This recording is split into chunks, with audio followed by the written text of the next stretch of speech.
afternoon, ladies and gentlemen. Welcome to this Coface Country Risk Conference 2023.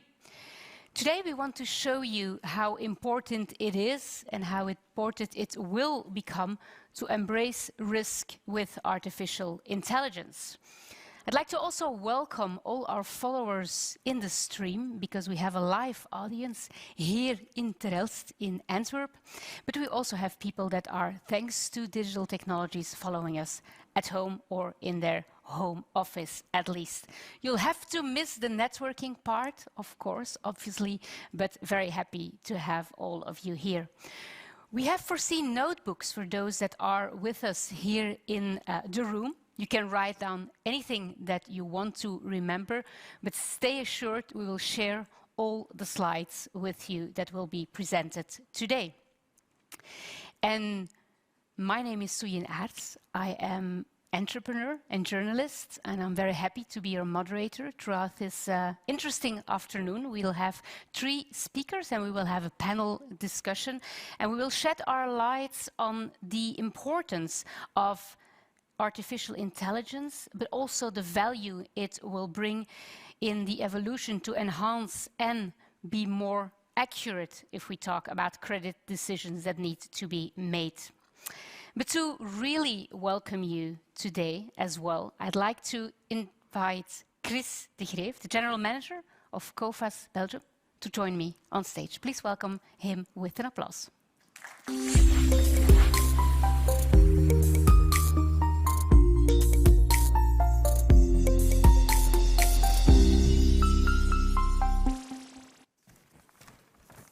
Thank you, Suyin.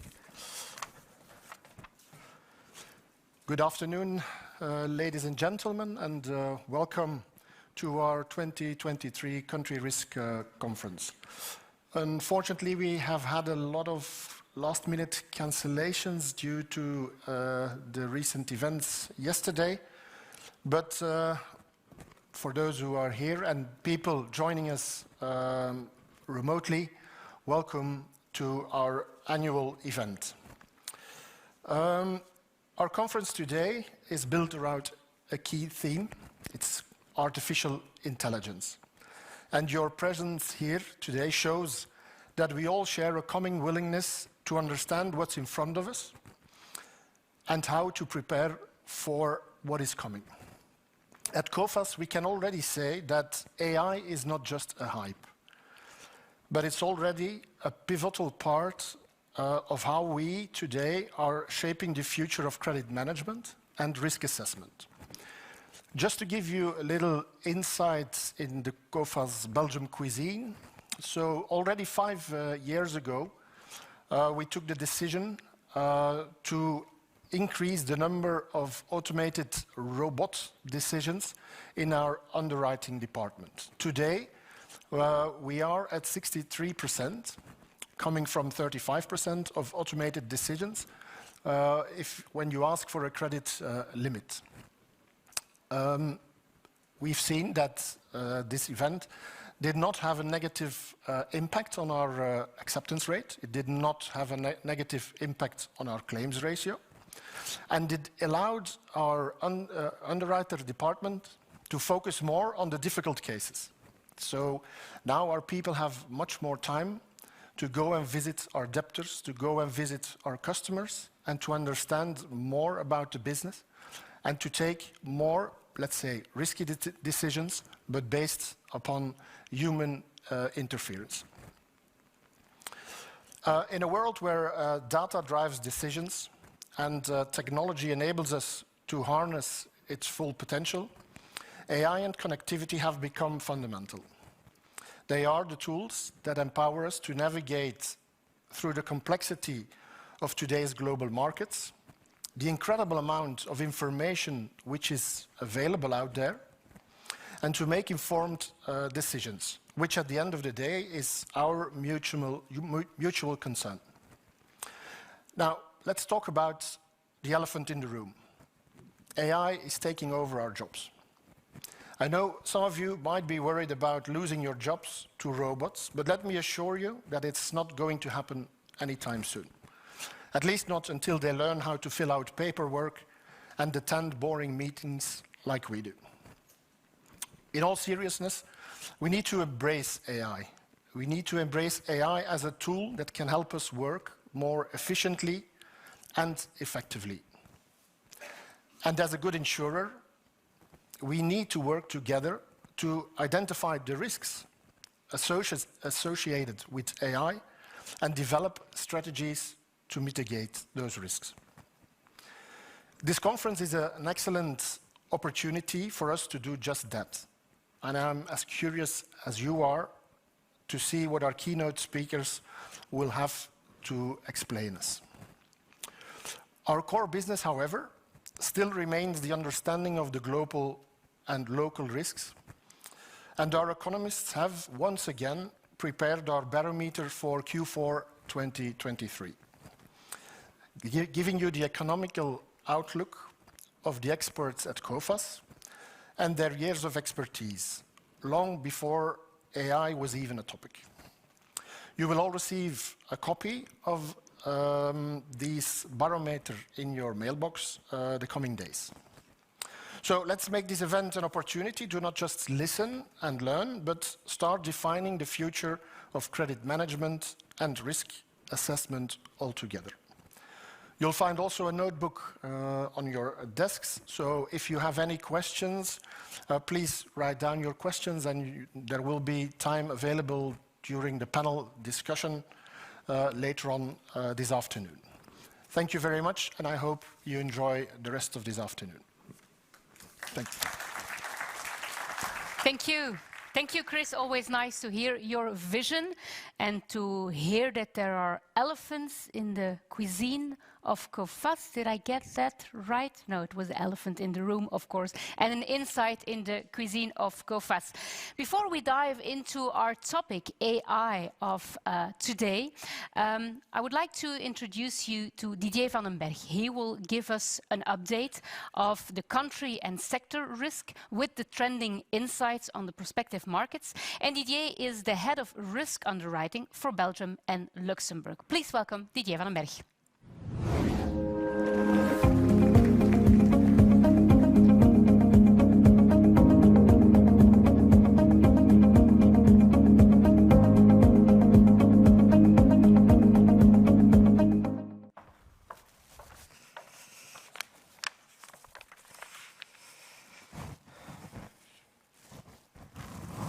So, hello everybody.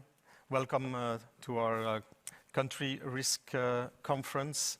I hope it will be interesting, and please enjoy. Let me start my presentation with a call I had last winter. It was around the end of November. The beginning of December. It was a call with the CEO, CFO from one of our insured companies, company active in agro-food. It was a food producer. So the CFO called me, and he was worried because in all of his career he had never seen anything like this before. So he said it was like the perfect storm.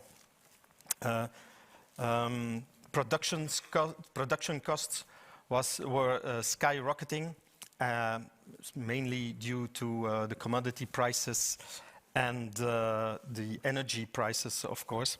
And they couldn't pass on all of these costs to their clients.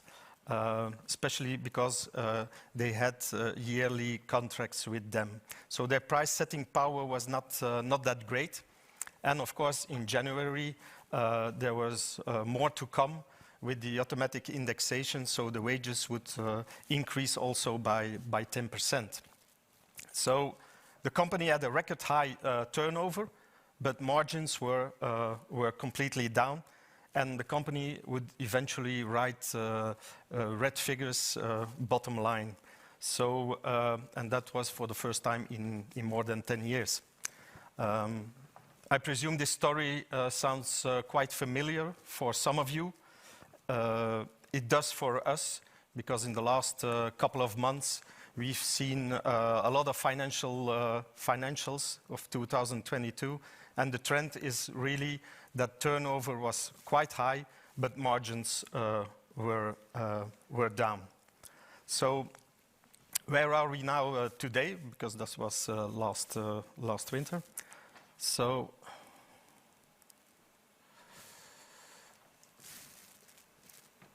okay, so first of all, where are we now?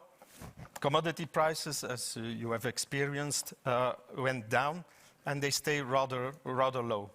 For the moment, concerns about demand are far higher than the supply fears, except, of course, for oil. The oil price is increasing since the beginning of the summer, especially due to the extended production cut of OPEC, which has real pricing setting power. Natural gas prices in Europe were relatively stable after the peak in October 2022. But the last couple of days, the price went up again by 50%, but the price is still lower than the record prices by the end of the year 2022. But the gas market is still vulnerable, and it's subject, of course, to uncertainty. However, in Europe, the gas storages are at a record high, and if there's no real supply shock, new supply shock, the coming winter should be okay. Next to low commodity prices, which are rather good news for the companies, because their margins improve, of course, demand is sluggish and is down. And that's, of course, not so good news, as turnovers will also decrease. So some companies, for instance, still have high stocks. If they can get rid of these stocks, then their liquidity will become very, very tight. Next to sluggish demand, we have also China, which disappoints. China is the engine of the world economy. The property market is still in crisis. You would probably remember that some years ago, the Chinese government had to bail out one of the large real estate companies or groups. The real estate sector in China accounts for more than a quarter of the Chinese economy. China fears a contagion, of course, of the financial sector, and eventually, of course, also for the whole economy. In China, industrial production still suffers from low demand of goods. After COVID, consumers tend to buy more of services like traveling or going to eat in restaurants or so on, and less goods like clothing, electronics, cars. And this, of course, is very dangerous for the factory of the world. For instance, China exported less than 40% less in July of this year. So now we see that the government tries to support and takes measures to have a better economy. An additional danger for Europe is also dumping. Slowing demand and increased production capacity are causing certain heavily subsidized goods to be dumped in the European and in the Belgian market. And so this could put certain companies in trouble, or they can choose to not make some investments. That's also a possibility. After China, there is also sticky core inflation. Headline inflation, of course, is down. I think in Belgium we are at less than 3% for the moment, but the core inflation remains pretty high. It's still at around 7% for Belgium. So, yeah, the sticky inflation makes bankers or central bankers reluctant to decrease the interest rates, and this is our fifth element, which is the high interest rates, of course. So all these elements confirm our forecast of our macroeconomists for stagflation for 2022 and 2023 and 2024. Our global outlook is 2.4% of economic growth in 2023 and 2.2% for 2024. And it's especially the Western advanced economies that perform really below par. In 2023, we see that the slowdown is almost everywhere, but certainly in Germany and the UK, they are having serious problems. You can see here that Germany has a negative growth of 0.3%, and UK is at plus 0.2%. Our latest forecast for 2023 for the UK will be even a negative growth. Belgium is almost the same as for France and Italy. There are not a lot of difference for 2023 and 2024. So when we look back at the GDP growth since Q4 2019 as a starting point, we see, of course, the dip of the COVID period, and then we see that some countries were quicker to resurface than others. For instance, of course, China, but also the US and the Netherlands. Others, like the UK and Germany, came back to the same level as Q4 2019, but a little bit later, but they are still struggling. As you can see in the green and the red line, they are fairly flat since the beginning of 2022. The percentage or the numbers you see there, these are the growth compared to the quarter before. So you can see that there are two negative numbers. That's for Italy and for the Netherlands. That means that in Q2 compared to Q1, they had a negative growth. Like Chris said, if you need to have more information on country risk and sector risk, please consult our new barometer from our macroeconomists.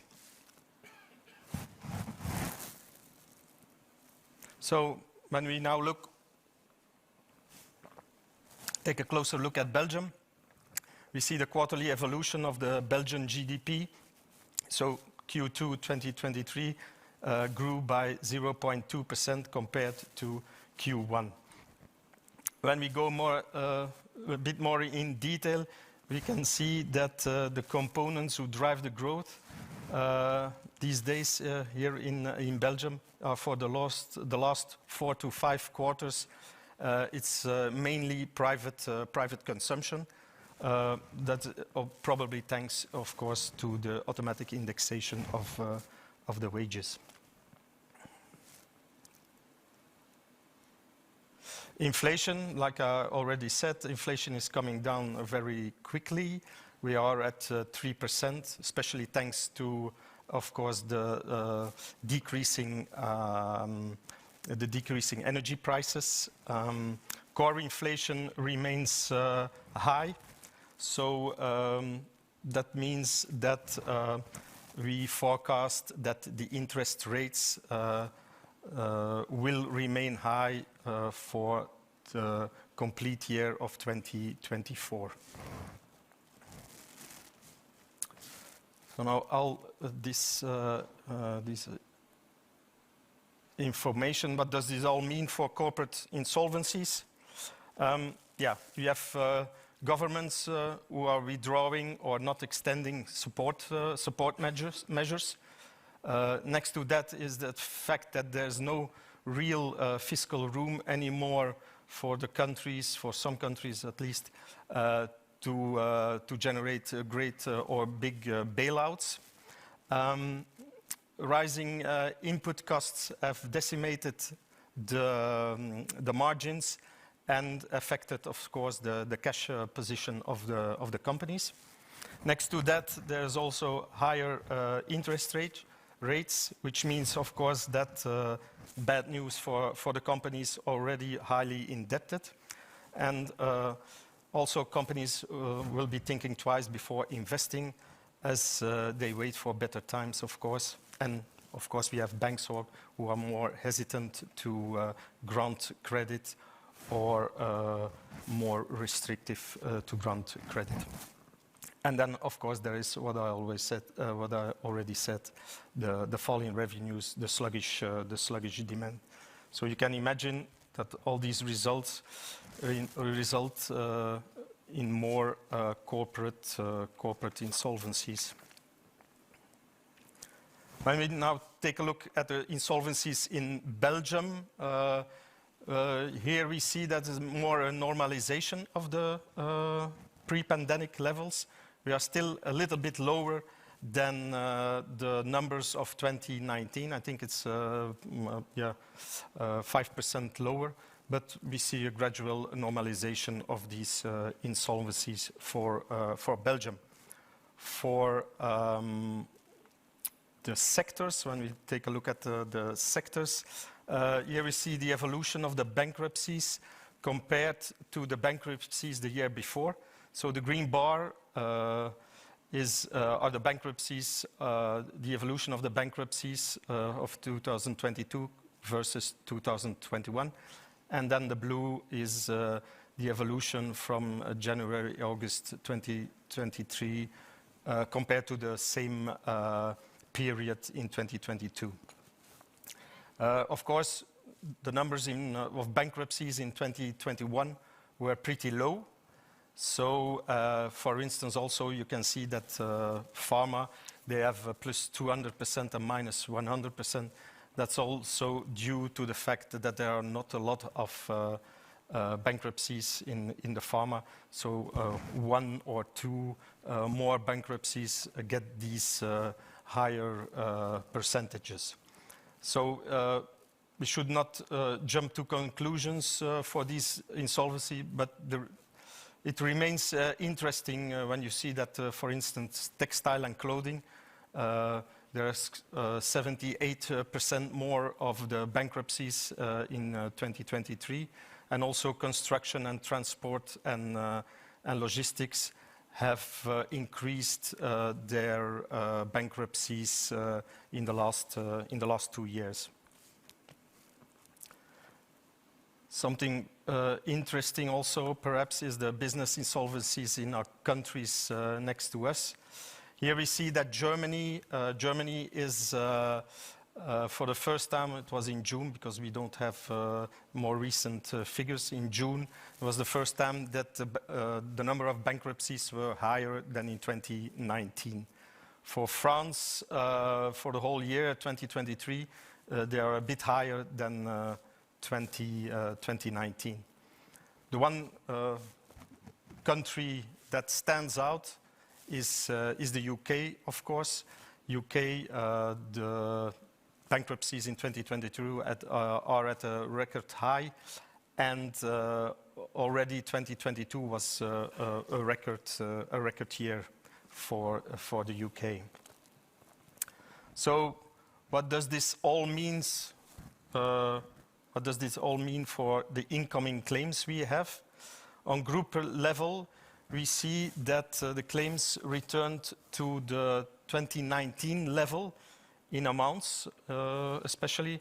Claims started to rise again after the summer of 2022, and it rose pretty quickly, but now it is a bit more stabilizing for the amounts. In numbers, on group level, Coface group level, the claims are still below the numbers of 2019, which means that the average claim in 2023 is a bit higher than in 2019. When we now take a look at the claims for our Belgian insured, then we see a different picture, because here in amount and in numbers we are already higher than the year of 2019. So which sector contributes the most? And that's perhaps not a surprise. It's construction under watch, under enhanced monitoring. We see that for 2023, the amounts are already 50% higher compared to 2022. So, what is now our underwriting strategy in these times? It may come as a surprise, given my presentation, but our exposure stands at a record high. We now insure at group level almost 700 billion trade receivables. From 2021 onwards, so after the COVID dip, our exposure grew by 40%, and it continues to grow in 2023, but at a slower pace. So we continue to support our customers. Our acceptance rate hasn't changed significantly, but given the lower commodity prices and the slower demand, we could expect a decreasing of the exposure. So that believes us to think that there's a lot of unused exposure in our exposure. So and some credit limits will not be used anymore. So I'd like to take the opportunity to ask you to clean some unused exposure, or remove some credit limits when you don't need it anymore in the near future. Enhanced information. I must admit that our monitoring actions, actions of reduction and cancellations, that our monitoring actions are also on the rise, but at a lower pace than the growth of our exposure. So just to conclude, remember my introduction when I spoke about the CFO who contacted me and told me that his company had a bad year. Well, we didn't touch the exposure on his company because, well, he knew that if he would wait for the publication of his financials, that we would probably reduce or cancel his exposure. So we put him in contact with our credit analyst of the information department, and he gave some extra information on how the company coped with this crisis or these extraordinary times. So this shows also the importance of new non-public confidential information for assessing risks. So that was my presentation on the economic outlook and current underwriting policy. Thank you.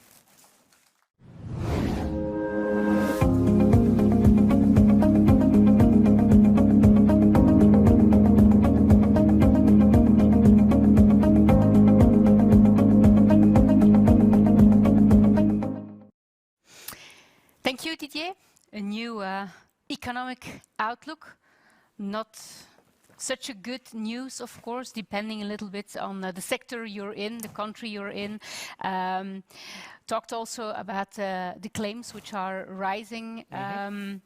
Let's see if you have questions, we will take your questions, but I already had a question myself, actually. In June 2024, we will have general elections in Belgium, and of course also for a European level. What would you put on top of the list of priorities for the Belgian and EU governments if we talk about the economic challenges, of course? Okay, yeah. So I presume it's after the elections, and I can't see. We have to wait for the elections, of course, for the results.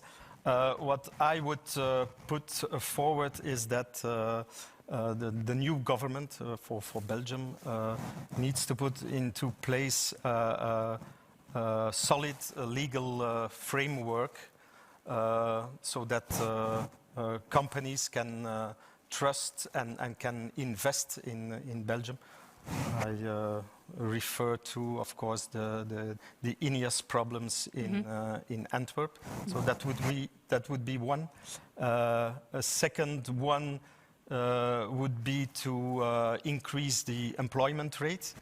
We all know that for Belgium it's around 72%, and our neighboring countries are at 80 or something like that. So there's, I think, a big opportunity also. And as a third, I would say that the government should try to increase the competitiveness of our companies. But like I already said, we will not have a lot of room to maneuver because our trade deficit and our public debt are quite high. Be careful with the microphone, put it a little higher. A little bit higher. Because it's touching your shirt. You were talking already a little bit about the construction, people in construction facing certain big challenges, of course. Have you initiated exposure reduction measurements already, or how there?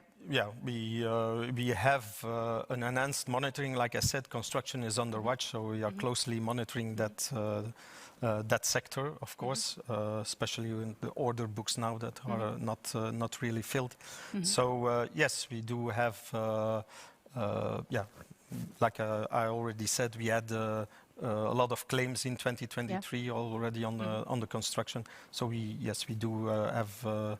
Had some reductions on the construction sector. Yeah, and if you talk about indeed the bankruptcies, I remember in the podcast that we were talking about the fact that, of course, thanks to the measurements, the bankruptcies would not be there straight away in 21, but you see them coming right now. Other sectors that you're watching very closely? All sectors related to construction, of course, wood, the chemical sector also. So that these are also sectors we do watch. Yeah, so okay. Sure. Let's see if somebody in our audience has got a question. If you have a question, maybe raise your hand, but wait for the microphone to come to you. I don't see if there is anybody having a question because we don't have the lights on in the room. Does anybody has a question? I'm going to also check if a question came in the chat. I have one here. Let me read this one before we go to the room. We observe a deflation in energy prices. You've been talking about that. Can we anticipate a more positive economic outlook, and particularly for sectors which have high energy intensity? And also, can we anticipate for households? Of course, energy costs are just a part of the production costs, of course. So for the moment now, with the sluggish demand and the high interest rate, I don't see that we will have a positive outlook, and that's not what our macroeconomists predict also. So it will be low in 2024. Okay. Okay. Nobody a question for the room? Didier is coming back afterwards in the panel discussion, so if you think of a question afterwards, feel free to ask it at that moment, even though we will be in maybe a talk about AI, but if you have any question popping up during the talks, feel free. And for now, well, then I would say thank you, Didier. You can take your seat back afterwards, but I'd like to introduce you now to our next speaker. And our next speaker is Mieke De Ketelaere. She's adjunct professor artificial intelligence at Belux Business School. And she is one of our AI experts in Belgium, who's also recognized by the Belgian federal government. And she's also on the list of the 50 most inspiring women in the tech sector. She's got over 25 years of management and business development experience in strategic and innovative business solutions, and which is a little bit weird for somebody that is actually a robotic engineer. Sometimes if you talk to a robotic engineer, you think like, okay, they get it, but they're not that good in translating it into our business. Well, that is something that Mieke is very, very good at. She's able to deliver comprehensive data-driven roadmaps, which are based on strategic and operational company challenges. She is herself passionate with AI since 1992. So if some people think that AI is something new, it is of course not new. And Mieke also wrote a book about it, Wanted Human AI Translators. It's a bestseller book. I don't know if you read it, but you should absolutely read it. You can read it in Dutch, in French, in English, or in German. So you have, you can even pick your language if you want. And she will take her in her keynote. She will take all of us to the current pain points, and we will hopefully also see what AI may mean for us, CFOs and business leaders. Let's welcome Mieke De Ketelaere.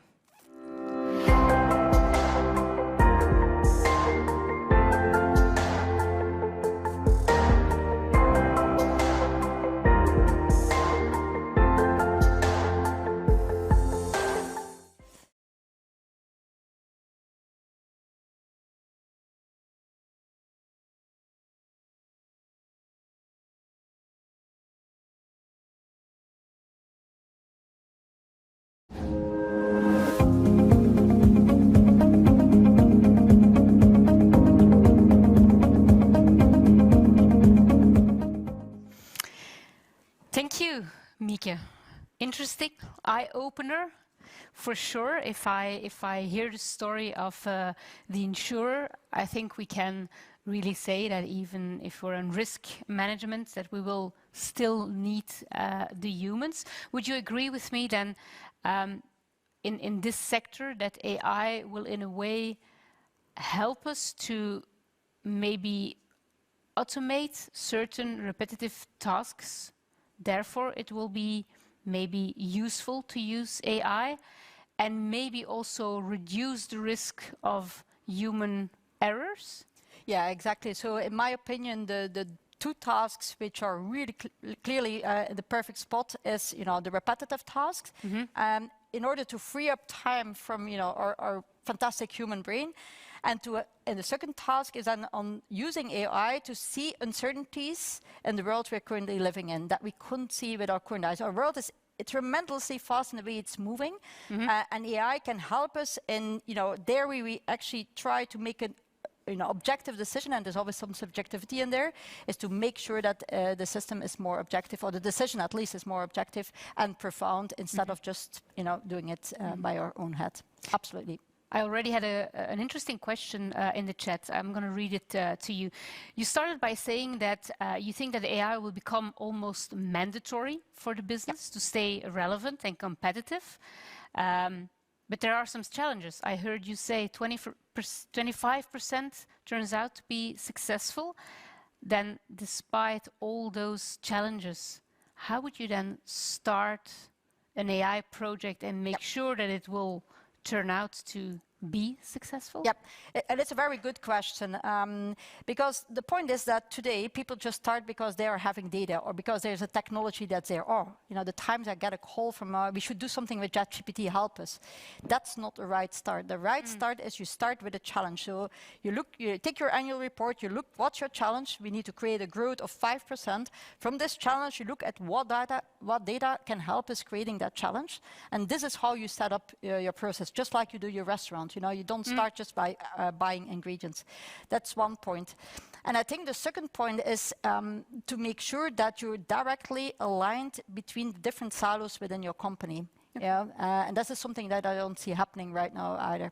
But the point that the 25% is really, can really prove it, is it because the rules and responsibilities to put the right people in place and to automate the points that you cannot automate and don't automate the points where there's a potential risk when you automate them. These, rough decisions that you have to make before, by design, you switch on a system, that should be happening much more. And that are the translators you are talking about in your book. Another interesting question on which I don't have the answer myself at all, but I'm going to read it to you. Maybe you have the answer. How is AI able to qualify worth-using data out of all the available data? So you have like a bunch of data. Yeah. Is AI then able to qualify? I'm going to take this. Yep, AI can do that. So that's an interesting question as well. So AI is able, if you give it let's say a box of data, AI is able.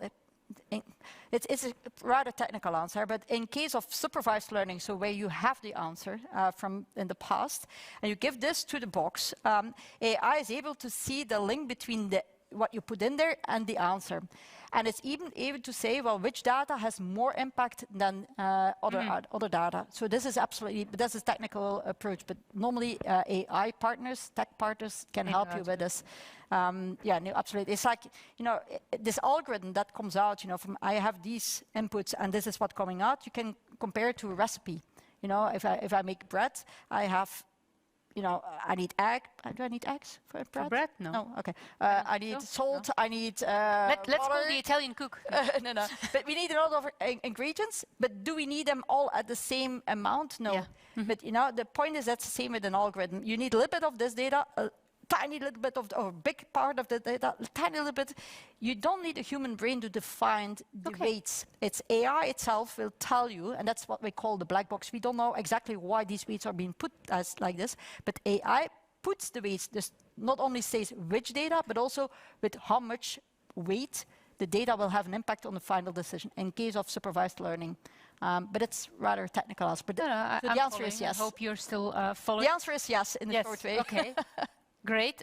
Do we have anybody having a question in our live audience? Because we have quite some people in the audience. Does anybody have a question? We have a microphone to get it to you. And I see one hand is raising.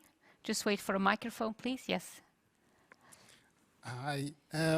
My company is also using artificial intelligence. And it's working great to set credit limits and credit segments also. But when we are now looking for new people in credit management, we are giving the people from the assessment center, we are asking them to look for empathy with our candidates. Because this is something where the AR is great in raw data and calculating all kind of measures, but when it comes to interhuman relationships, they don't have empathy. How much years before they can teach them empathy? And I'm very happy you bring up that question, because indeed the skills of the future are not tech skills. Programming, etc., they will be taken over by AI. The social skills are the skills of the future in which you should invest. AI that's my personal answer now. Empathy is not being defined. Consciousness is not being defined. Putting yourself in the state of mind of another person. This will never, ever, ever be taken over by AI, just by data. You know, there's a wrong idea in the world that by putting more data in, that AI will become more intelligent. That's not the way it is. We are really at a moment right now, especially with ChatGPT, where it's flattening out. So we can't get the system by putting more data in, more intelligent. There are just a couple of things that are so human that you just can't just put into data. And that's the way it is. But so please invest in people with empathic skills, because that's really what's needed. It's a very good choice. Wow. Very good question. Thank you. You're safe. Yeah, it's human capital. Any other question? I had another one from the chat. How can we make AI compatible with Sustainable Development Goals of 2030 or the Paris Agreement? Well, the point is, and this is something I want to make very transparent, although I've been showing how much water it's using in electricity, the answers on how to fix that, to decrease 80 to 90% of that consumption, they're there already. They're actually available in the labs. Even IMEC in Belgium has the solutions. The only point is that AI is in hands of the AI elite, Microsoft, Google's, etc., Amazon's, that just gain their profit on computation.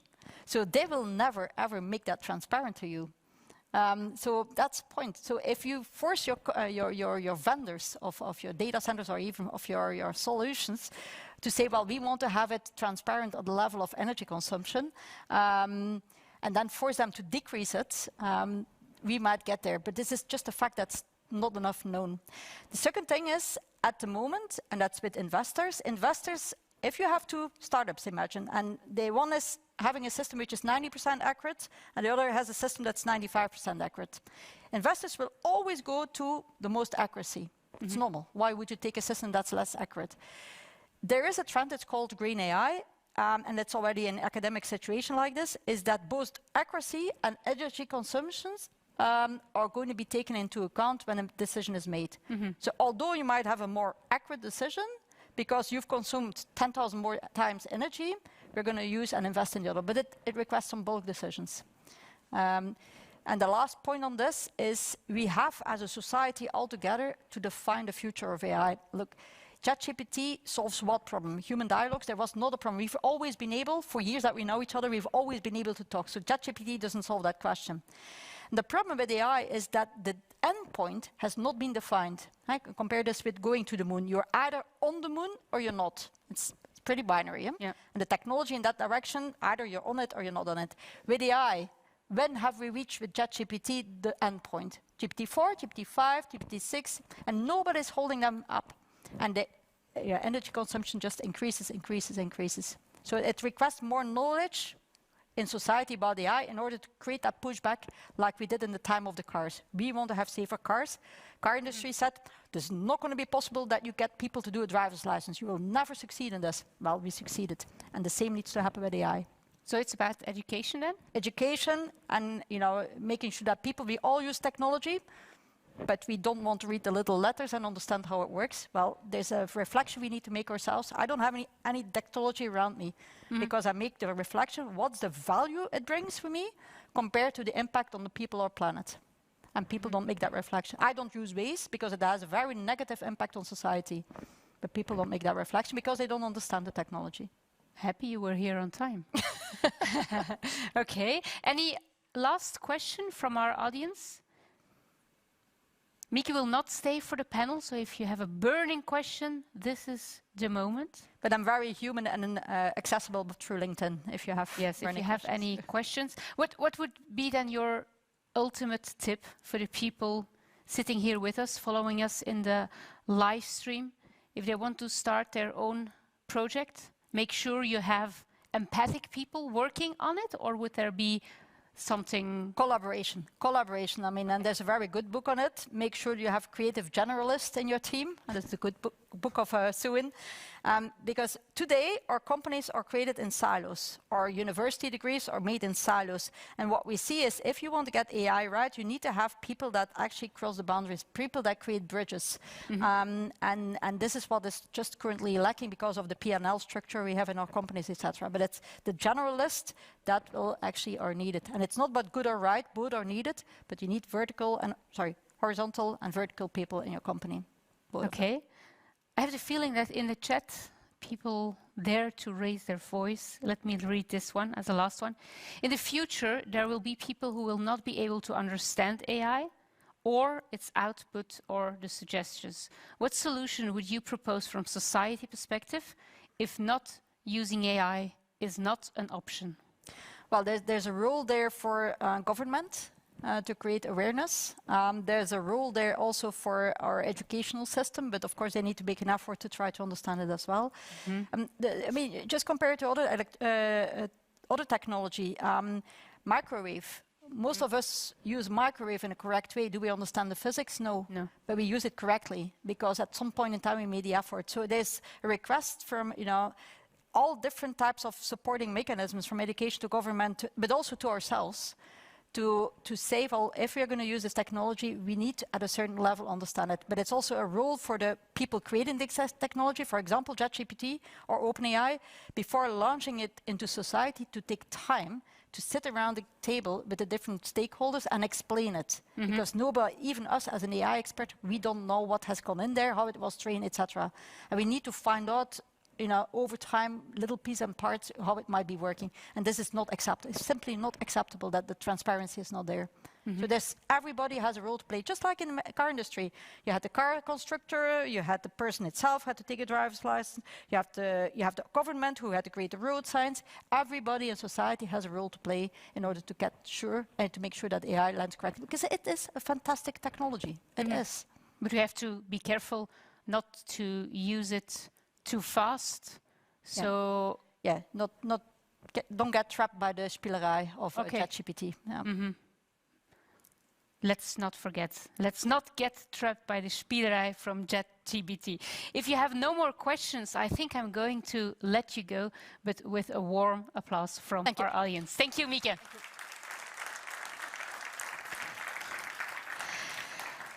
And I'd like to give the floor now to Guillaume Huguet. He's the head of the Data Lab for the entire Coface group. And his field of expertise lies in leveraging AI and the machine learning to support the innovation projects in the digital transformation of the whole Coface group.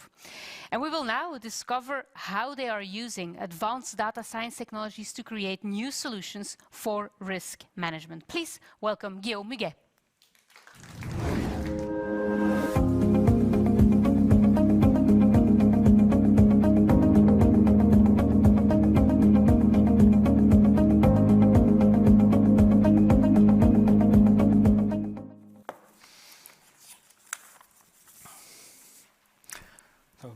Thank you, Sahin. And let me first say what a pleasure it is today to share with you information about innovation at Coface using AI, and also what an honor it is for me to speak after this inspiring and thought-provoking presentation from Professor Mieke De Ketelaere.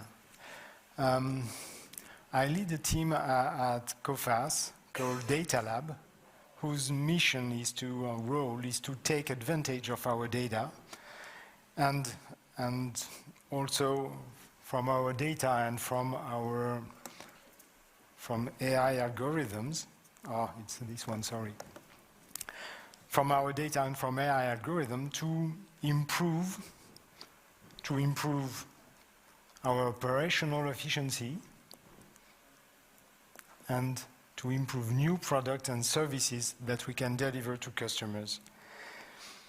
So let's first have a word about the data we can use for this.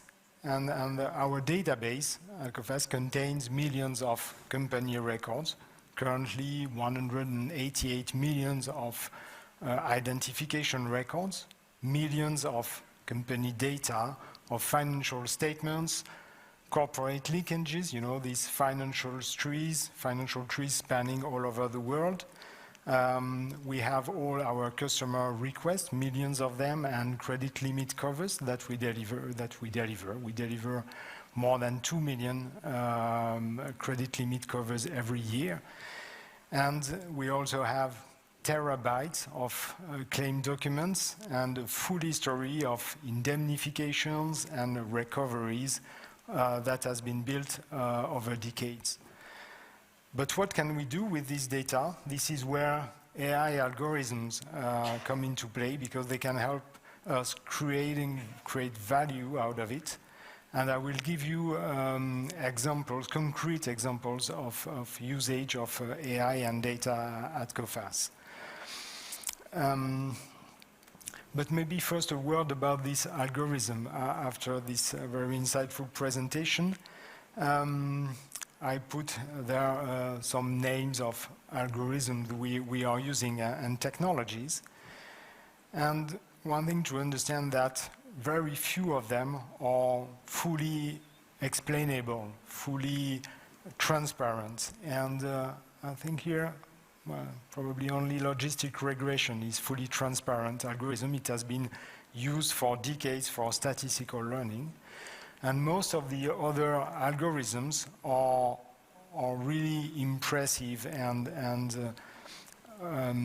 terribly effective for performing some tasks, but they are also awfully complex with millions of parameters that have been updated through the machine learning process.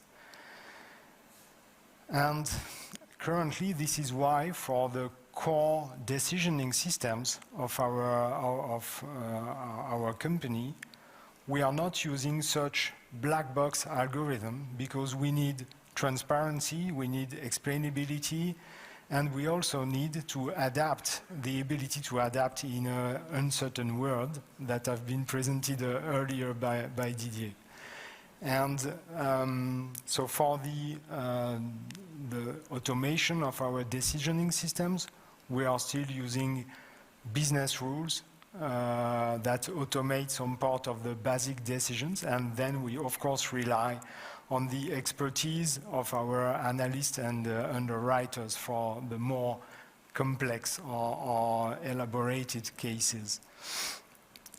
But there is still a number of areas where AI can help in these decisioning systems.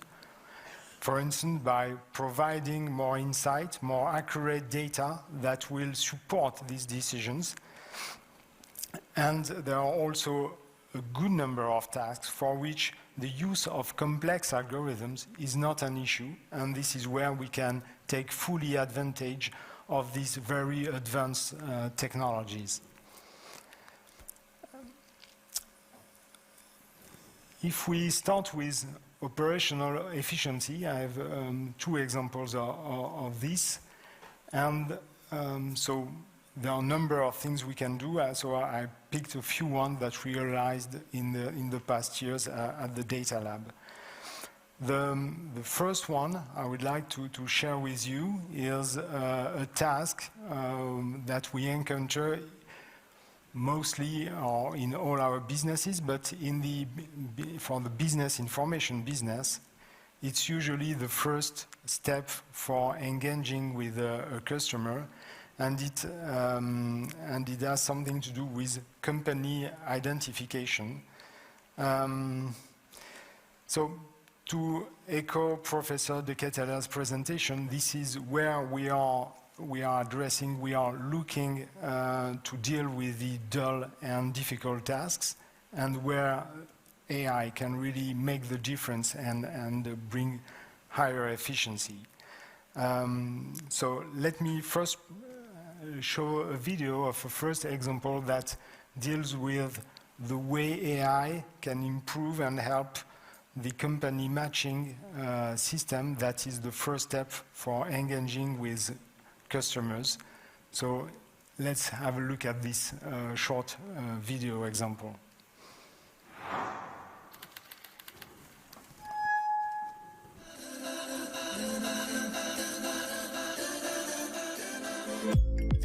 Being able to find and match our clients' portfolios of suppliers or debtors is essential to demonstrate the value of our data.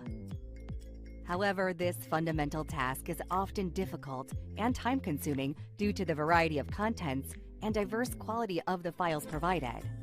For instance, many companies cannot simply be automatically found in our database due to formatting mismatch. It requires a line-by-line manual identification.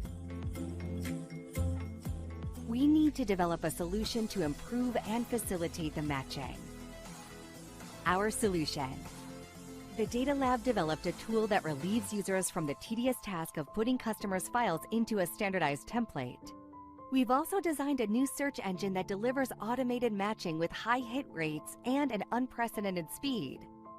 Thanks to the new search engine and matching tool, Coface can now answer to prospects and new customers considerably faster and demonstrates easily the depth and quality of its database.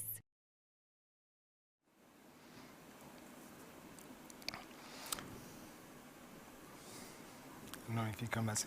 In this example, we can see how AI-boosted search engines can improve the accuracy and fill the gap between traditional techniques for word matching, word distance, and search engine. And when improved with deep learning transformer models that, like ChatGPT, embed words into a mathematical representation that embed understanding and semantic of the words, we can increase the accuracy and get closer to the way a human would assess that two records actually refer to the very same company, even if there are some differences, better than any, let's say, simple matching algorithm would do. And this is what we put in place and deliver into a tool to improve the efficiency and the accuracy of our systems. So here it's a good example on how AI can really improve efficiency for a task which is not critical but very painful and can be improved with AI. I will now share a second example, and this one occurs in a very important moment with the relationship with our insured customers.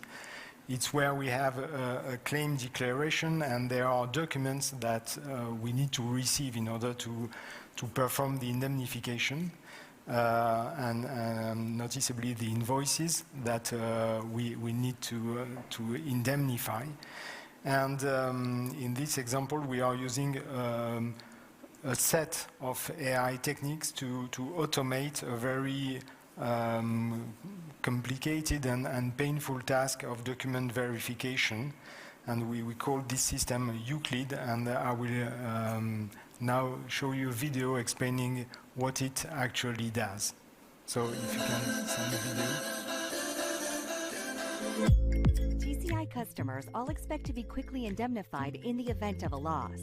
To that end, our customers must submit a detailed declaration that usually includes numerous scanned documents, such as invoices. The process requires every piece of information submitted by the policyholder to be checked. This was done manually and was a tedious and time-consuming task for our analysts. Our solution. The Data Lab developed a solution that increases the quality and speed of the checks so that we can focus only on the cases that require true attention. We created a tool using advanced deep learning techniques and trained on millions of past cases. It automatically identifies the invoices and is able to extract key information from the scans. The tool then compares the information with the claim declarations and flags the cases that require specific controls. The solution has improved the quality and efficiency of the checks. By reducing manual analysis work by 70%, it has also allowed our analysts to have more time to discuss with our clients.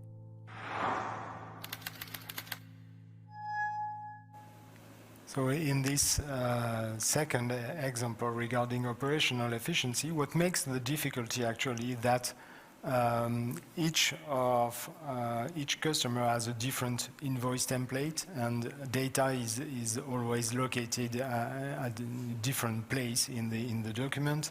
You can have invoices on several pages. Invoices can be mixed among other types of documents. So training an algorithm to extract the data is not only optical character recognition, which is the first and simple part of it. It's also learning how to locate the right pieces of data. And in an invoice document, you might have several dates, a delivery, an order date, and what you're looking for is the invoice date and the due date, and you need to ignore the other ones. And only machine learning on a huge quantity of past documents can help building algorithms that can fix this and reach a good accuracy for extracting these pieces of information in the right way with enough accuracy to replace manual checks when it can find all the information. So we have deployed this system in many countries, and it actually saves, as mentioned here, a large part of this tedious manual verification work, and it globally improves the efficiency of our claim processing where we deploy this solution. So this is another example on how our past data, because for training this type of algorithm, you need huge amount of past data so that it can encounter a number of different situations, and AI techniques using deep learnings, transformer models. Also, I mentioned here computer vision because at some point you need the algorithm to quickly detect if the document is an invoice or something else in order to quickly skip documents that do not need to be fully processed. Then it can really reach good performance and improve the operational efficiency of the company. Of course, when we talk about risk, I mentioned also scores here. The decisions themselves, credit limit decisions themselves, as I mentioned, remain based on expert rules and not on black box algorithms. For scoring the probability of defaults of company, there are many ingredients, and AI can help building the right correlation and finding the best formula for assessing the probability of insolvency of a company. So we are also using this kind of algorithms for better assessing the probability of default of company in some cases where the data is rich enough and complex enough for such algorithm to have better results than, let's say, usual statistical techniques. So we are using AI in a number of different areas to improve the accuracy, the efficiency of our decisioning systems, and of all the processes related to the way we serve customers.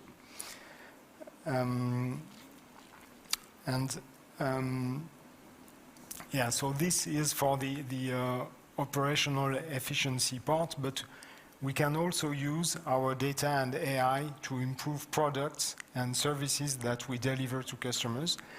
And here, usually it relies on the ability of AI, of these AI algorithms to find correlations and similarities among huge amounts of data, and to find the relevant cases that can be used to provide additional and interesting insights to our customers.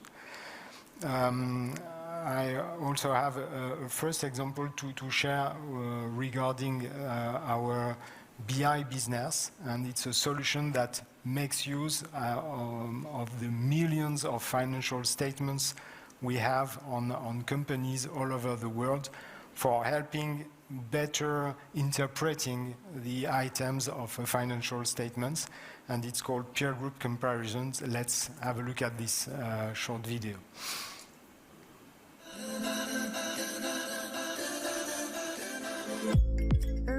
Coface's new business information platform has recently been launched so that our customers can easily access scores, credit opinions, and raw financial information. URBA displays scores and credit opinions, which are self-explanatory. But how can we help our customers interpret raw financial ratios? Our solution. The Data Lab developed a module to show how the financial ratios of a company compares to those of its peers. The module extracts and processes data from over 5 million business reports. For each request, it identifies a peer group based on the sector, geographical area, and size of a company. The tool then computes the quartiles of financial ratios from the peer group. Within a few milliseconds, an API delivers the rankings to URBA that displays them along with the raw financials, delivering valuable risk insights to our customer.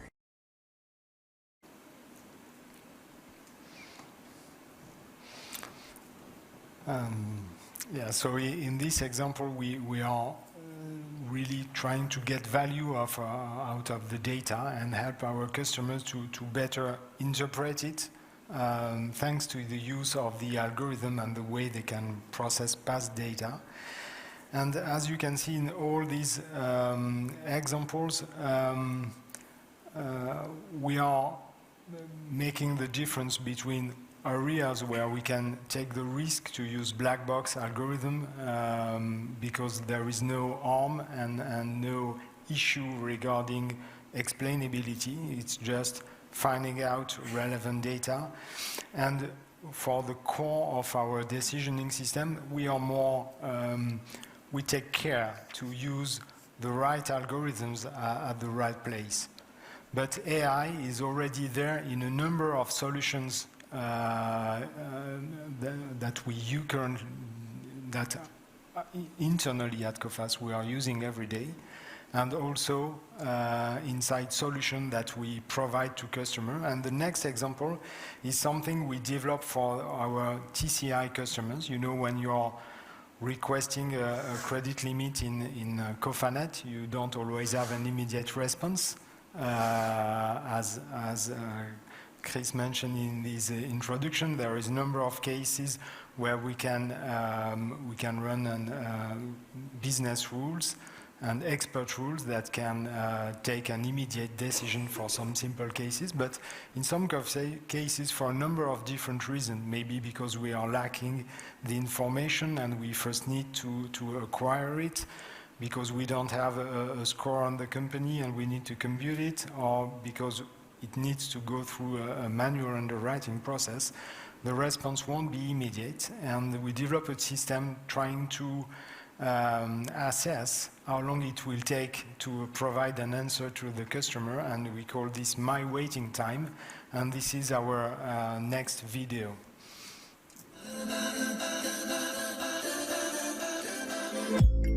Coface is receiving through Cofanet 8,000 credit limit requests per day from our customers all around the world. 42% of the demands can be answered within 30 seconds. What about the remaining 58%? Our response time ranges from a few hours to several days. We need to tell our customers when they will hear from us. Our solution. The Data Lab developed an estimator that tells customers what our response time will be for the requests. We have created a model that analyzes millions of past transactions and is able to find the one similar to the new request. Thanks to this model, an API can deliver an estimation into Cofanet in only a few milliseconds. Each time the client goes on Cofanet, our estimation is refreshed so that our customers always have up-to-date information. This contributes to their satisfaction.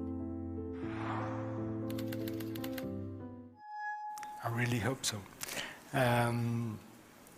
So this system can still be improved, and we dream to build better or more accurate or thinner estimations on this. But already these AI systems have helped using our massive past data to bring value and help the way customer can use our products. So I hope that through this set of examples, you have a better idea on how we have been using already for years AI in our system to improve risk management, decisioning process by providing more accurate data, operational efficiency, and also customer product and services.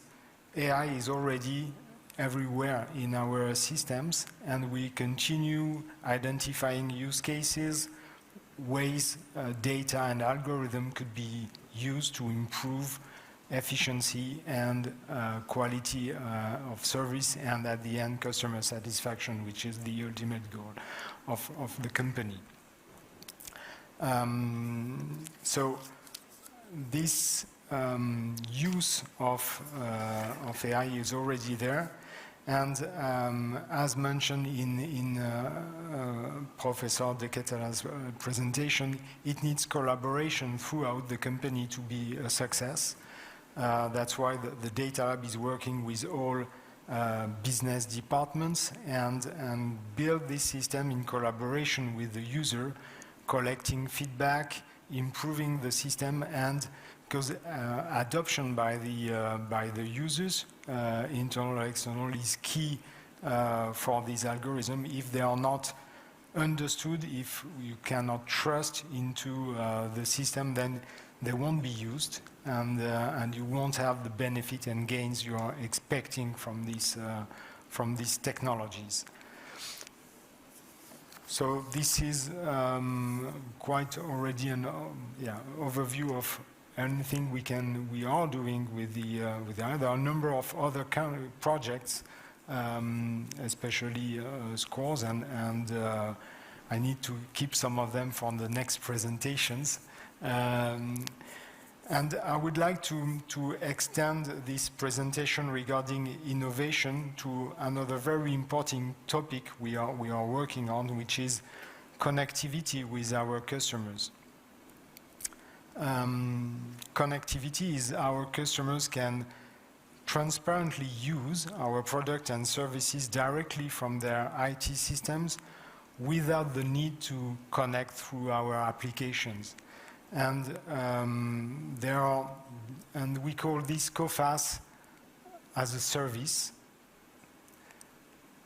And our ambition is to be a trusted partner for our customers and partners and distributors to really use our services and run BI and business information and credit insurance through other applications. There are two ways we deliver this kind of connectivity between Coface and the customer of partners.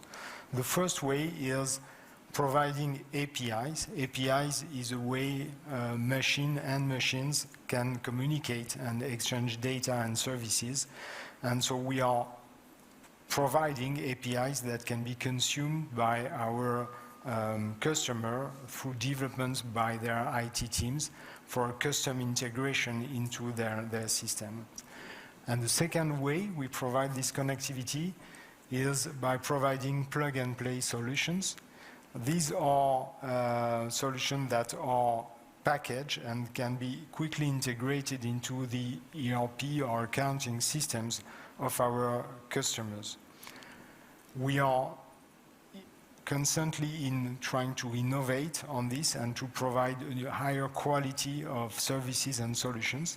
And that's why regarding APIs, on the first part, we released a new portal that will help IT teams from our customers to discover and use the API we are providing for a simpler integration of our product and services into the IT systems by our customers. And the second way we are innovating in this is by, so we already have a wide range of partner solutions, plug-and-play modules that can be directly pulled by our customers and integrated into their system for complex cases. But very recently, with our partner Credit Device on this, we created a new product called Alix that will dramatically simplify the integration of TradeLiner policy into customer systems. And this is a brand new product that we think will be a success in the coming months and year for delivering our product and services in a more direct and simpler way for our customers. So let me show you what Alex does in another video.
So we are very proud to have developed this new product with a credit device, and we hope it will be a success. And if you have any question on this tool, we also have here Theo that will join the panel discussion and will be able to answer any question regarding the tool, and myself will be happy to answer any question regarding AI algorithms, deep learning, and the way we are using these technologies to improve the way we manage risk and we deliver customer services and products.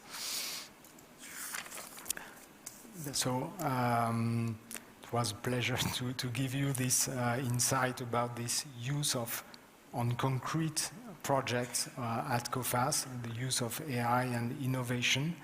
And thanks a lot for your attention.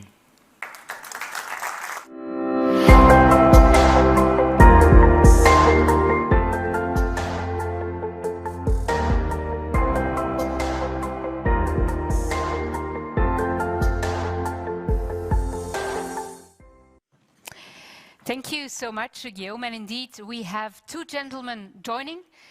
One of them you know already. It's Didier. The other one is Theo van der Haa. You are Global Head of Digital Partnerships for Coface. So we just saw this brand new product. If I'm not mistaken, you are taking the lead in collaboration with this partner on this project, but also on many other projects, correct? Yes, thank you. Yes, I'm responsible for the partnership. So the last slide of my colleague here, where it shows that we, on the one hand, have a very dedicated partnership with the Credit Device, where we have launched this new policy management solution. Of course, we also work with other partners on that. Mm-hmm. And if a client comes in and says, I want to connect to Coface, he can choose to do it himself. But what we see in reality is that this is quite complex. It requires some budget, a lot of discussions, often with the CFO on money, and time from the IT department. And I think what we see is that it's quite complex. So the companies use a partner for that, and they can use one of the reference solutions we have. And what we experienced is that often we saw this coming too late. So then suddenly we were requested, please provide your APIs, and now you have to do this and that and that and that. And I said, okay, it's a bit pity that we are always a little bit on the back of that process. So we said we want to be more in front, and we also want to be able to deliver a solution to our clients where we have a pre-built solution where they don't have to worry too much about the implementation cost and also on the IT cost, because I think not all companies have big IT departments and big budgets to do this kind of implementations. So with Alex, we tried to fix both items, and we launched that quite recently. And that is something which is interesting because, as I said in the introduction, I'm working in Ibiza, but I also have a company. And then if you think you think you're not working on projects with AI because you did not initiate the project yourself, but you probably are working with partners that can help you and that are already working with AI. So in a way, you're already tackling certain of your challenges by using AI. Guillaume, it was a very interesting presentation you gave. We've been talking about ChatGPT before with Mieke. You've not been talking about ChatGPT. Do you not use ChatGPT, or will you not use it? Is it just a gimmick, as we heard, maybe? Or do you have plans to work also with ChatGPT? Well, in any case, I expected some question on ChatGPT, so that's why I don't include it in the presentation, because I'm quite sure that it will be a question, a discussion on it. And it's true that we were all surprised by the breakthrough of ChatGPT last year regarding the ability to generate rich text, complex question answering, and so on.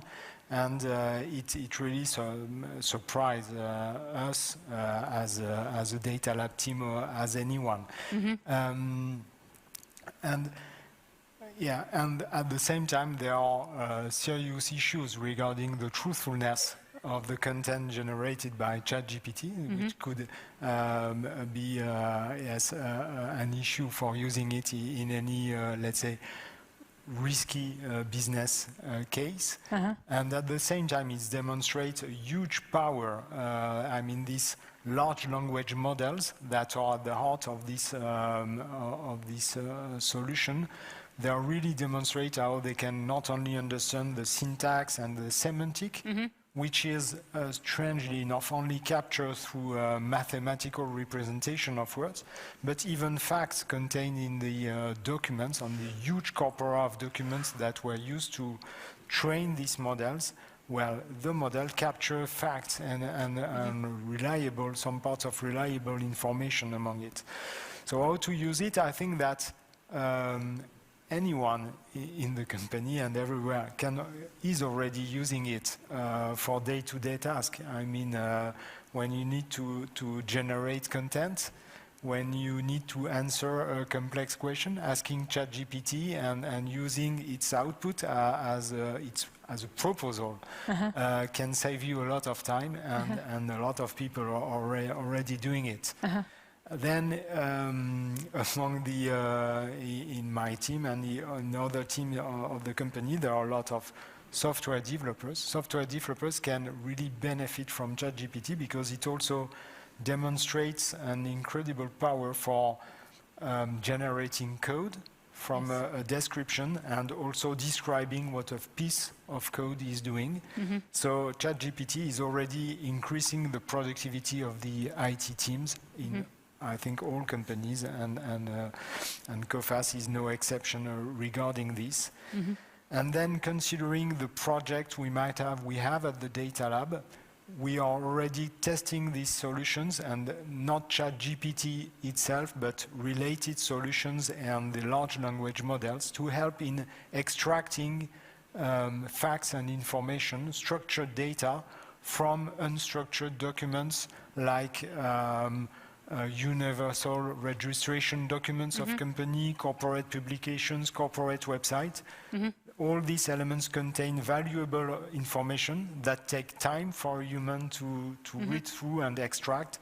And these tools can really help in extracting structured information from rich documents. And we believe that once massively extracting data from these documents, and once this massive data has been processed and ingested into our IT system, it can really improve the accuracy and the efficiency of our credit limit decisions. So this is the plan we have for not So ChatGPT by itself, but the technology which enables ChatGPT. Okay, so it's mainly saving time. Theo, I think you would agree with me that the world is getting very complex. Also, if you are a CFO and you're managing a company, you're also managing your buyer risk. How do you, as Coface, try to help them? Yeah, so with the new tool we developed, and also what we see is that people have a tendency that they want to have data as simple as possible and centralized in one environment. And especially if you're a big company and you're acquiring other companies, you can have different accounting softwares, different ERPs where you get data from one ERP and you got data from another ERP, and you have to go back and forth between the tools. I think as Coface we try to go back from 500 systems to 200 systems today, and that sounds like it's great. It's still 200 systems. So the world's very complex, and we try to get all this data through easy connectors into one environment so the client can see real time what's my risk in a certain factor and how can I manage this risk. So what we see is that clients more and more are thinking in simple traffic lights. They don't want to see all this complexity anymore because they cannot handle it anymore. And also people, I thought someone said empathy. Empathy is very important, but it means also maybe you don't want to spend so much time on the analysis anymore. It's the blue versus the yellow, if you understand what I mean. And I think we try to simplify this by using tools and software and searching for partners to develop this. And if you look at real life examples, we had a client who had 40 people on the credit management department. And by using software solutions and also using our new tooling, they managed to go back to 20 people. And it's not the goal to go back to 20 people because it's difficult to find people today. But what he said to me, he said, if the data from Coface, the data from the information provider, and the data from the payment history is coming together, you create a traffic light. If it's green, it's green. I don't need to do anything. Nobody has to look at it. I don't need any analysis. If it's red, it's red. We don't do anything on that. And in between you have the orange, and there you need the empathy, there you need the people. So the people will focus only on where's the problem. And I think with tooling, you can point the people to which tasks they have to work on. It's like with the underwriting, like you said, risk underwriters don't need to work on a credit limit of 25,000 euro on a score 10, which is amazing. You want them to work on a limit of 20 million on a DRA 4, which is high risk, and okay, are we going to do this, yes or no? And this is what we try to do with our tooling and with our solutions, and we try to build it in one platform. Didier, you are such a person with a lot of experience deciding when to say yes, when to say no. What is your experience with AI? Do you have a lot of experience already, or do you have the feeling that as being somebody with a lot of experience, you tend to not really trust the machine and say trust more your own ideas? That's a good question. No, but first of all, Chris mentioned already that some years ago our automatic decision went from 30% to 60%, so that left us some time to check the difficult cases, to have more interaction with our customers, so more client focus. So it's changing a bit our profession. Is it 100% okay? I think my underwriters who are present here will give you a lot of examples, and they say, well, we proved them wrong. Yeah, we would have done otherwise. But it's a learning process, of course, and there are some errors, and humans can also make errors, of course. So. Yes, of course. Yeah. Theo, and maybe also Guillaume, do you have the feeling that there's a difference between different countries? Because of course, both of you work on let's say, a global level at Coface. Do you have the feeling that some countries are more working with AI faster than other countries? Theo? Yeah, within Europe, there's a reason why we have a Dutch partner, I think, because I think the Netherlands is quite advanced in digitalization in general and also in accepting that it has to be different. And I've worked a year in Norway myself. Actually, I didn't do any cash payment there anymore and paid everything with my iPhone. Before that, I never did that. I think Nordics is also quite accepting quite easily and almost a must-have to be digital and to have everything automated. Maybe it's also because people get more expensive, and in the Nordics, I think the cost of an FTE is even more than if you go to the southern part of Europe. So there's probably a cost element in it. But I see Northern European countries being more advanced. That's how you see. Guillaume, you're French, you're a little bit more south, not very south, but how do you perceive the differences? I'm a software and AI engineer, so maybe I'm not the You're biased. I'm a bit biased on this topic, on this question. I think that maybe regulations, I mean, currently I see no strong difference among regions in the world regarding adoption of AI, but regulation might differ among continents, and maybe if the regulation in the EU is not the same as in Northern America or Asia, maybe this will drive different way to build solution and to address the use of AI. But for the moment, I do not see any strong difference in the different markets. Okay. Of course, cultural adoption might differ, but on regulation perspective, it's for you not so very different. Okay.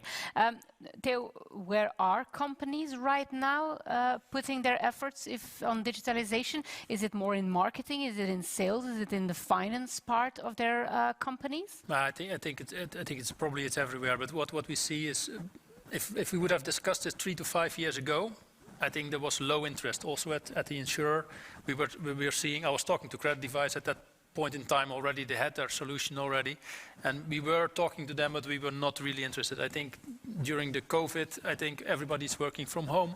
It's becoming more. We were able to work from home within 1 or 2 days. It was amazing. So it opened up a lot of new ideas and a lot of new acceptance on business cases, I think, to go digital and to automate more and more and more. It's more acceptable, I think, and it's really increasing now. The speed is going much faster. And if you look at the last 12 months, also if I talk to our partners, they see more and more demand coming.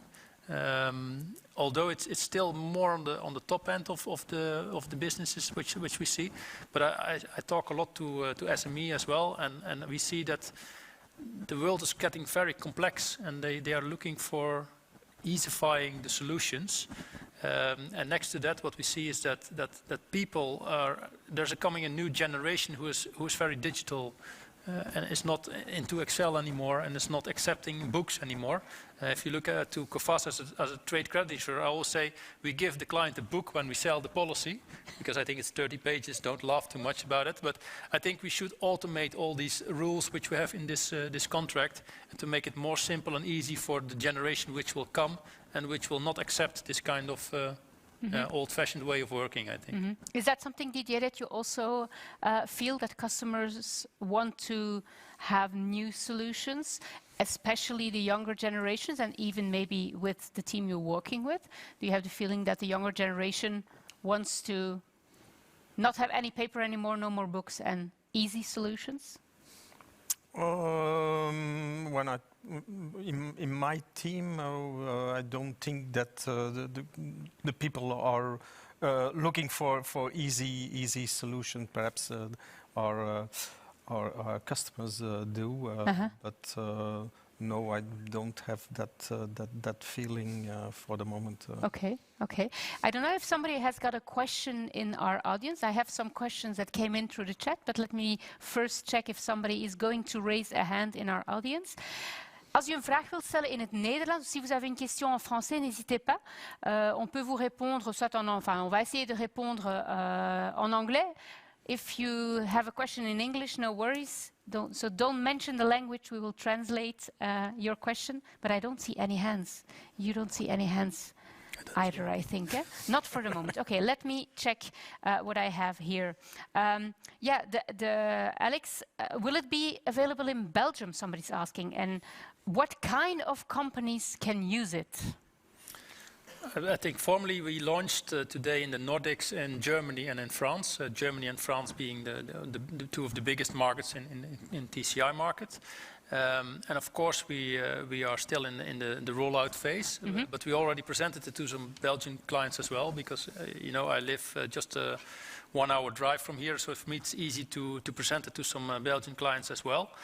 So yes, we can deliver it. We have already today the languages available: English, German, French and Dutch. So we have 4 languages available. So I think in Belgium you speak French or Dutch, a little bit German maybe.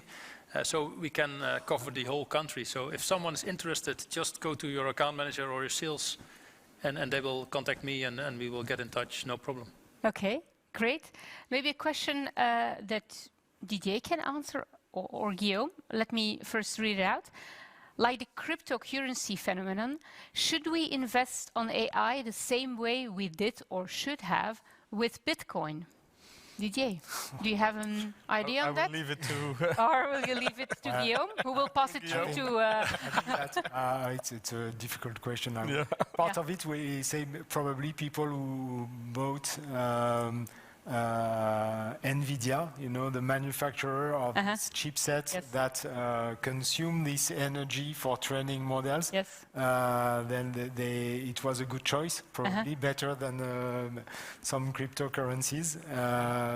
So I don't know what investing into AI actually means, maybe except from this, but for this case, it showed that it proved to be a good choice for those who bought. I suppose it's more the idea of, should we see it as a trend, something, or should we really work with AI? I think we already got a little bit the answer from Mieke. And if you don't look into AI, you might be out of business in 10 to 20 years, which probably doesn't mean that you have to invest yourself in projects with AI, but more like work with partners that have the specialists to work with it. Anything to add, Theo? Yeah, so today I think companies will choose for partners on that. So you can do it yourself, but if you're not a specialist in that, you know, there are a lot of companies who are working on that and with whom you can partner. It's the same as us. We are more or less, our basis is still credit insurance, or let's say business information, data analysis. We are not a software company, at least not today. So we choose not to develop this ourselves, and we say, okay, we look for a partner who can help us to develop a solution. And I think for a lot of companies, also if I look at the API, which we also, you can do it yourself, the API, even then I think 50 to 60% is still using a partner to implement these API solutions. So they don't even do it themselves with their own IT department. They're going to find a partner to help them implement this kind of solutions. Because it's not, if you don't do that on a regular basis, you don't have the resources, it's, I think, cheaper to find a partner. Maybe if I want to answer regarding AI projects and regarding the way company will want to invest into it, if it was the question, I think that if you have something on the shelves that answer your need based on AI internally, you don't even need to know it's based on AI. You just use it and that's fine. And if you want to build solutions by yourself, then as Mieke explained previously, it's not only a technical and IT project, it has to be a company project. So you need collaboration. So maybe, of course, you can hire expertise, but it has to be an internal project, not something you fully delegate, otherwise it won't work. Okay. I have a question, and I suppose, Didier, you could answer that question. What are the consequences right now for Coface with the current situation in Israel? Okay. So for the moment, for us as a risk assessment on Israel, it's business as usual. So we take debtor by debtor, and we check it and we monitor it. But the current situation doesn't have any effect on our policy or our underwriting policy on Israel. Okay. At the moment, do you see that eventually change? Or will it have another... It was before, in fact, because I didn't mention it, but there were some countries where we have a lot of claims and have a link. Israel is one of them. Okay. So there was already an enhanced monitoring, but it was before the tragic. And then sometimes it starts in one country, but you have to look to certain other countries. I suppose, not specifically Israel, but the situation in Israel might have a big influence. Sure. But that's not something that is already in place and that you can already share with us today. Yes. Okay, let's see. Last chance for a question on stage, with an answer on stage, of course. The three gentlemen will stay here if you have other questions. No hands raised. Well, then I think I'm going to thank all three of you for being here, for the interesting topics you shared your expertise on.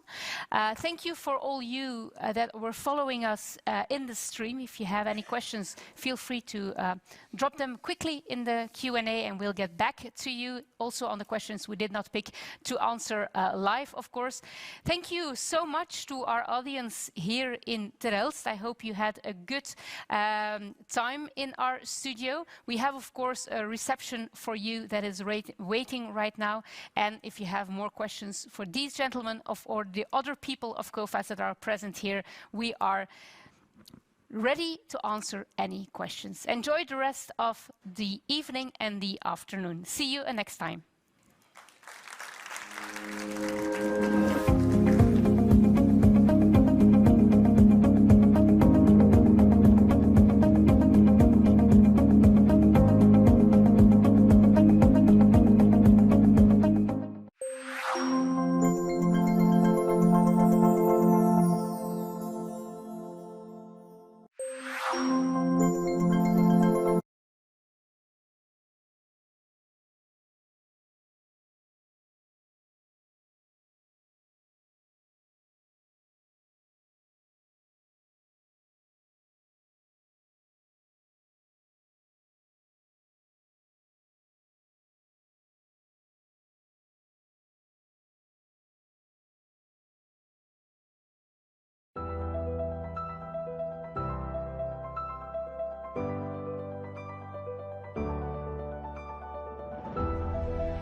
En innovation, on fait deux choses principales.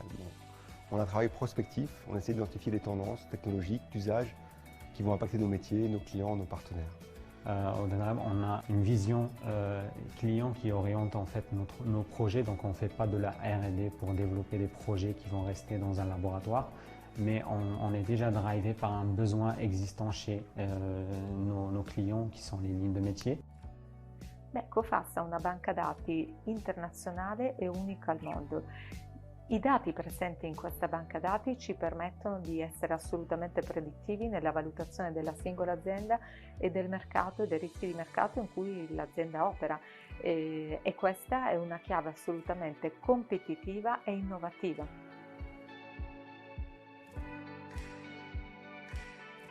On a monté un hackathon, c'est-à-dire qu'on a mis une quarantaine de personnes ensemble, de 7 régions différentes. Je crois qu'il y avait une quinzaine de pays représentés et on les a fait travailler à distance sur les besoins clients. Donc ils se sont connectés avec les clients, ils sont revenus, on a eu plusieurs étapes et finalement on a réussi à produire une espèce de prototype qu'on a montré à nos clients et les clients étaient satisfaits. Donc à partir de là, on a commencé à construire le produit. Une suite de petits challenges hebdomadaires où semaine après semaine, on demandait aux équipes de se poser une question, donc un challenge par semaine. Et à la fin de la semaine, ils venaient pitcher leurs propositions. Donc à l'issue de cet hackathon, j'ai participé au développement du produit à travers l'extraction des données qui permettent de construire les différents indicateurs utilisés dans ce produit. Abbiamo creato una piattaforma innovativa e user-friendly con l'obiettivo di guidare le aziende nelle loro scelte di vendita, il tutto non solo coinvolgendo lo staff ma anche coinvolgendo i clienti e ci ha permesso di lanciare una piattaforma ancora più velocemente in maniera più performante.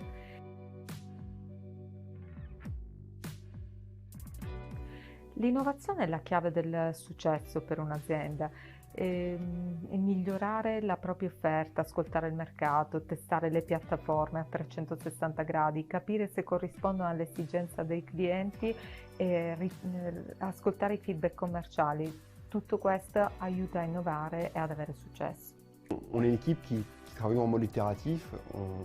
En général, on commence par essayer de comprendre un besoin, puis après on creuse. Quand on pense qu'on a quelque chose qui commence à tenir la route, on va faire des tests, on va essayer de soit proposer des choses, des maquettes à des clients, soit tester une technologie auprès de collaborateurs Coface. Et puis plus ça va aller, plus on va enrichir la solution pour arriver à quelque chose qui est à la fin une solution complète. Créer un produit en moins de 6 mois qui correspond à des besoins clients, ça prouve qu'on est agile, ça prouve qu'on est à l'écoute des clients et ça prouve qu'il y a une vraie créativité dans ce qu'on fait. At Coface, we are making trade happen.